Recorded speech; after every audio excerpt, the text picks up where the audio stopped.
In this video, you'll learn how to implement role-based access control using Claude Code. This process will help you define user roles, assign those roles to users, and create middleware to protect your routes.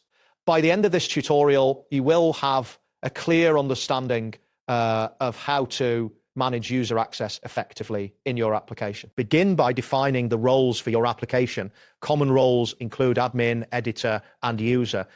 To create a file for these roles, open your terminal and navigate to the backend folder of your project. Once there, enter the command new item-name roles.js srgc/backend. This command will create a new JavaScript file named roles.j in the specified directory. After creating the roles.js file, you will need to add the role definitions.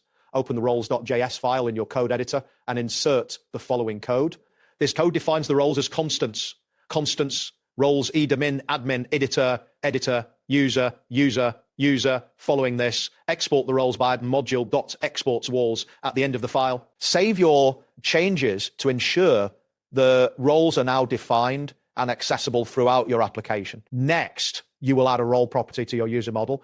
This step is crucial as it assigns a role to each user when they are created. Use the command Claude Code -file srt/backend/models/user.js-task add role property to user model with default user model. In the user.js file, you should see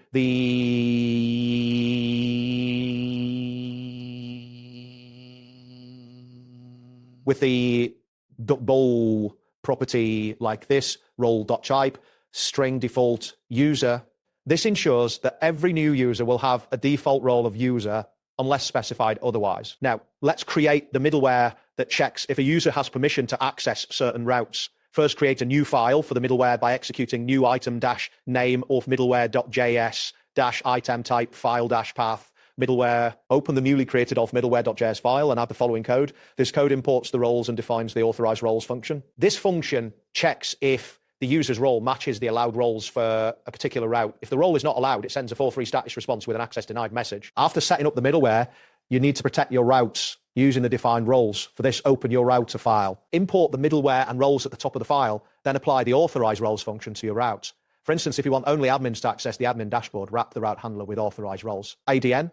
Similarly, you can allow both admins and editors to access other routes by passing multiple roles to the function. Finally, ensure that the user object is attached to the request after authentication.